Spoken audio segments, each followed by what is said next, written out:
TV 24 news ವಾಹಿನಿಗೆ ಸ್ವಾಗತ. ವಕ್ಫ್ ವರದಿಯಲ್ಲಿ ಮಾಜಿ ಸಿಎಂ ಧರ್ಮಸಿಂಗ್ ಹೆಸರು ಕೈಬಿಡಬೇಕು ಅಂತ ಆಮಿಷ ಒಡ್ಡಿದ್ದು ಧರ್ಮಸಿಂಗ್ ಅವರ ಪುತ್ರ ಎಂದು ಮಾಜಿ ಸಚಿವ ರೇಣುಕಾಚಾರ್ಯ ಹೊಸ ಬಾಂಬ್ ಸಿಡಿಸಿದ್ದಾರೆ. ಈ ಕುರಿತು ನವದೆಹಲಿಯಲ್ಲಿ ಮಾತನಾಡಿದರು.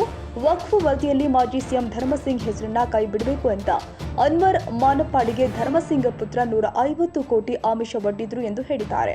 ಅನ್ವರ್ ಮಾನಪ್ಪಾಡಿಗೆ ಆಮಿಷ ಒಡ್ಡಿದ್ದು ವಿಜೇಂದ್ರ ಅಲ್ಲ, ಕಾಂಗ್ರೆಸ್ ಮುಖಂಡರಿಗೆ ಬುದ್ಧಿ ಭ್ರಮಣೆಯಾಗಿದೆ. 2012-13ರಲ್ಲಿ ವಿಜೇಂದ್ರ ಹೆಸರು ಕೇಳಿರಲಿಲ್ಲ, ವಿಜೇಂದ್ರ ಪರಿಚಯವಿಲ್ಲ ಎಂದು ಮಾನಪ್ಪಾಡಿ ಹೇಳಿದ್ದಾರೆ. ವಕ್ಫ್ ಆಸ್ತಿ ಲೂಟಿ ಹೊಡೆದಿದ್ದು ಕಾಂಗ್ರೆಸ್ನವರು. ವಿಜೇಂದ್ರ ಏನು ಆಮಿಷ ಒಡ್ಡಲು ಕಾಂಗ್ರೆಸ್ ನಾಯಕರ ಸೋದರ ಸಂಬಂಧಿಗಳ ಎಂದು ಪ್ರಶ್ನಿಸಿದ ರೇಣುಕಾಚಾರ್ಯ ಈ ಪ್ರಕರಣವನ್ನ ಸಿಬಿಐ ತನಿಖೆಗೆ ಕೊಡಲಿ ಎಂದು ಆಗ್ರಹಿಸಿದರು.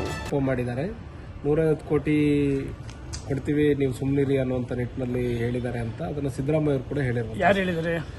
ಸಿದ್ದರಾಮಯ್ಯ ಅವರು ಅದನ್ನು ಆರೋಪ ಮಾಡಿದ್ರು ಸರ್. ಯಾರ ಮೇಲೆ? ವಿಜೇಂದ್ರ ಅವ್ರ ಮೇಲೆ. ಕಾಂಗ್ರೆಸ್ನ ಮುಖಂಡರು ಎಲ್ಲ ಒಂದು ಕಡೆ ಬುದ್ಧಿ ಭ್ರಮಣೆಯಾಗಿದೆ ನೋಡಿ. ಈಗ ಅನ್ವರ್ ಮಾನಪ್ಪಾಡಿಯವರು ಸ್ಪಷ್ಟವಾಗಿ 2012-13ರಲ್ಲಿ ಪರಿಚಯ ಇಲ್ಲ, ಹೆಸರು ಕೇಳಿದ್ದೆ ಅಂತ ಹೇಳಿದ್ದೀನಿ. ಈಗ ವಕ್ಫ್ ಆಸ್ತಿ ಲೂಟಿ ಹೊಡೆದ್ಯಾರು, ಲಪ್ಟಾಯಿಸಿದ್ಯಾರು? ಕಾಂಗ್ರೆಸ್ಸಿನ ಮಾಜಿ ಮುಖ್ಯಮಂತ್ರಿಗಳು, ರಾಜ್ಯಸಭಾ ಸದಸ್ಯರು ಮತ್ತು ಘಟಾನುಘಟಿಗಳು ಲೂಟಿ ಹೊಡೆದವರು.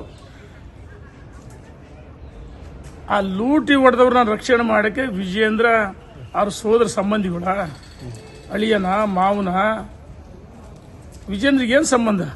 ಅಲ್ಲಿರ್ತಕ್ಕಂಥ ಕಾಂಗ್ರೆಸ್ಸಿನ ಬಹುತೇಕ ಮುಖಂಡರುಗಳು ಲೂಟಿ ಹೊಡೆದಿರೋದು. ಅನ್ವರ್ ಮಾನಪ್ಪಾಡಿಯವರು ಸ್ಪಷ್ಟವಾಗಿ ನಿನ್ನೆ ಹೇಳಿದ್ರೆ ಮೊನ್ನೆ ಹೇಳಿದರೆ ಇವ್ರು ಎಲ್ಲ ಒಂದು ಕಡೆ ರಾಜಕಾರಣ ಮಾಡ್ತಾರೆ. ಅರೆ ಸಿಬಿಐ ಕೊಡ್ರಿ.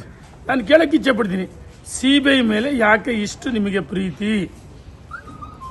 ಮೂಡ, ವಾಲ್ಮೀಕಿ ಎಲ್ಲ ಗಂಡಗಳು ಸಿಬಿಐ ಕೊಟ್ಟಿದ್ರೆ ಆಗಲ್ಲ ಅಂತ ಅದಕ್ಕೆ SIT ಸ್ವಯಂ ಘೋಷಿತ ತನಿಖೆಗಳನ್ನು ನಿಮ್ಮ ಅಡಿಯಲ್ಲಿ ನಡೀತಕ್ಕಂಥ ತನಿಖೆಗಳನ್ನು ಅವಕಾಶಿಸ್ತೀವಿ. ಇದಕ್ಕೆ ಯಾಕೆ ಸಿಬಿಐ ಮೇಲೆ ಒಂದು ದ್ವಿಮುಖ ನೀತಿ, ವ್ಯಾಮೋಹ, ಪ್ರೀತಿ? ಸನ್ಮಾನ್ಯ ಸಿದ್ದರಾಮಯ್ಯನವರಿಗೆ ಎಲ್ಲರೂ ಕೇಳಕ್ಕೆ ಇಚ್ಛೆ ಪಡ್ತೀನಿ.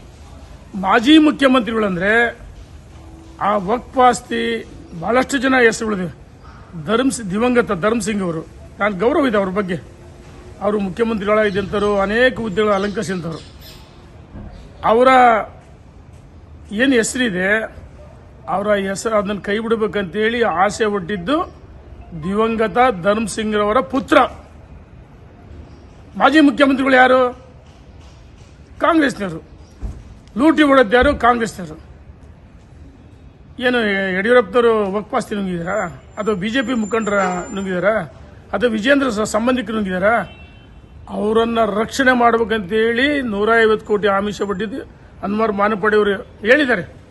ಯಾರ್ಯಾರ್ದು ಎಷ್ಟು ಮಾಲ್ಗಳಿದೆ, ಎಲ್ಲೆಲ್ಲಿದೆ, ಅವರ ಕಳ್ಳವ್ಯವಹಾರಗಳನ್ನು ಹೇಳಿದ್ದಾರೆ. ಹಾಗಾಗಿ ಅನ್ವರ್ ಮಾನಪ್ಪಾಡಿಯವರ ಆರೋಪ 100ಕ್ಕೆ 100 ಸರಿ ಇದೆ. ಸಿದ್ದರಾಮಯ್ಯನವರೇ, ನಿಮ್ಮ ಸರ್ಕಾರ ರಾಜ್ಯದಲ್ಲಿ ಅಧಿಕಾರದಲ್ಲಿದೆ, ಕಾಂಗ್ರೆಸ್ ಸರ್ಕಾರ. ಸಚಿವ ಸಂಪುಟದಲ್ಲಿ ತೀರ್ಮಾನ ಮಾಡಿ ಈ ಪ್ರಕರಣವನ್ನು ಸಿಬಿಐಗೆ ವಹಿಸಬೇಕಂತೇಳಿ ನಾನು ಒತ್ತಾಯವನ್ನು ಮಾಡ್ತಾ ಇದ್ದೀನಿ.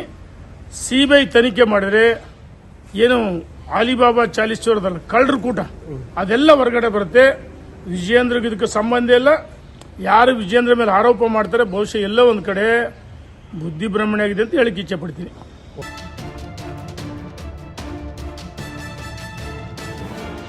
ಕನ್ನಡಿಗರ ಮೆಚ್ಚಿನ ನಿಮ್ಮ ಟಿವಿ 24 ಕನ್ನಡ ನ್ಯೂಸ್ ವಾಹಿನಿ ಇದೀಗ ಟಿವಿಯಲ್ಲಿ ಲಭ್ಯ. ಕರ್ನಾಟಕ ಮತ್ತು ದೇಶ ವಿದೇಶದ 360 ಡಿಗ್ರಿ ಸುದ್ದಿ ಹಾಗೂ ಉತ್ತರ ಕರ್ನಾಟಕ, ಬೆಳಗಾವಿ, ಬಾಗಲಕೋಟೆ, ಧಾರವಾಡ, ಹಾವೇರಿ, ಗದಗ, ಬಿಜಾಪುರ ಜಿಲ್ಲೆಯ ಕ್ಷಣ ಕ್ಷಣದ ವಿವರವನ್ನ ಪಡೆಯುವುದಕ್ಕೆ ಟಿವಿ 24 ಕನ್ನಡ ನ್ಯೂಸ್ ವಾಹಿನಿಯನ್ನ ಲೈಕ್ ಮಾಡಿ, ವಿಡಿಯೋಗಳನ್ನ ಶೇರ್ ಮಾಡಿ, ಕಮೆಂಟ್ ಮಾಡುವ ಮೂಲಕ ನಮ್ಮ ವಾಹಿನಿಗೆ ಸಹಕಾರ ನೀಡಿ ಮತ್ತು ಚಾನೆಲ್ ಅನ್ನ ಸಬ್ಸ್ಕ್ರೈಬ್ ಮಾಡಿ. Thank you.